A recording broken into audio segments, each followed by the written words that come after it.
Bonjour à tous, le numéro 532 de la Tribune des Travers vient de sortir. À la une cette semaine, les milliards pour l'instruction, pas pour les porte-avions. En effet, on était déjà revenu dans les colonnes du journal sur notre point de vue sur l'envoi du Charles de Gaulle à l'est de la Méditerranée. Ce n'est absolument pas une expédition défensive comme Macron l'affirme. Comme l'explique l'éditorial de cette semaine, les armes sont faites pour la guerre, ces porte-avions, ce sont des armes de guerre.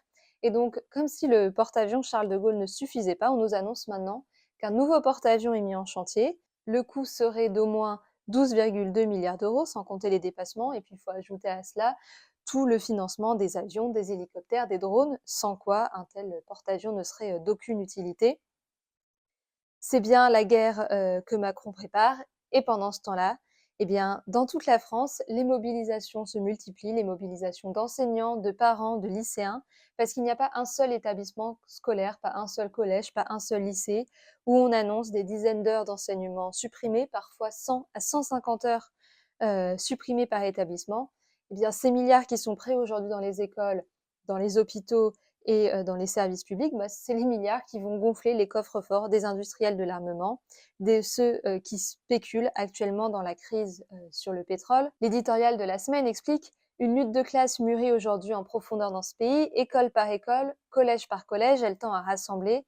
Jusqu'ici, sourds et aveugles à la mobilisation qui monte, les dirigeants syndicaux évoquent à présent une possible journée d'action à la fin du mois de mars. Cela ne suffira pas.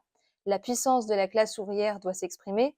Et alors qu'aujourd'hui, on ne nous parle maintenant que de 2027, se pose la question de qui sera le prochain Bonaparte, le prochain président en 2027. Et l'éditorial conclut, peu importe le nom du prochain Bonaparte, c'est maintenant que doit s'engager l'épreuve de force contre ces budgets de guerre, ces budgets de destruction, pour imposer la satisfaction des revendications. Ça pose la question du combat pour l'unité, la question du combat concret contre la guerre pour aller arracher les revendications. Et à ce sujet, nous revenons dans les pages d'ouverture sur les mobilisations qui commencent dans plusieurs collèges, écoles et lycées à travers la France. Nous revenons aussi en première page du journal sur la question du résultat du premier tour des élections municipales. Vous pourrez y retrouver notamment la déclaration du Parti des travailleurs intitulée Rejet et exigences de rupture, qui est aussi disponible sur notre site internet, et un certain nombre d'éléments d'articles d'analyse sur les municipales. Nous revenons aussi plus spécifiquement sur les résultats des listes du Parti des travailleurs dans les pages vie du parti de cette semaine.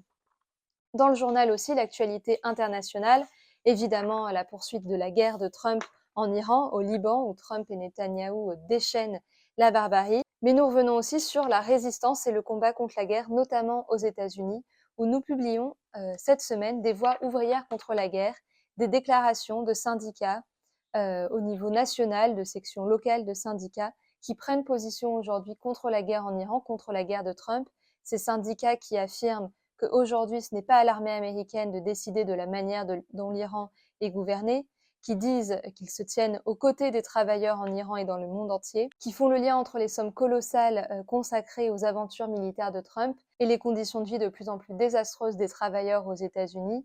Ce sont ces mêmes voix qui appellent à des rassemblements partout aux États-Unis le 28 mars. Déjà, près de 3000 rassemblements ont été convoqués dans l'ensemble du pays, des rassemblements contre la politique de Trump, des rassemblements contre la guerre menée à l'extérieur en Iran et aussi à l'intérieur contre les travailleurs des États-Unis.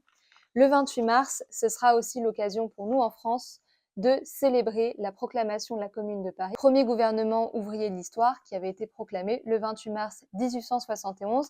Et c'est pour cela que le Parti des travailleurs et la FGR 4e internationale vous invitent à vous rassembler pour la Commune de Paris, pour le gouvernement ouvrier, pour la paix, l'unité, la fraternité des peuples et des travailleurs du monde entier.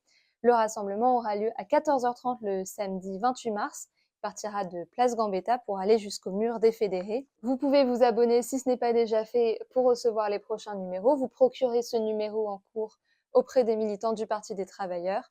À la semaine prochaine.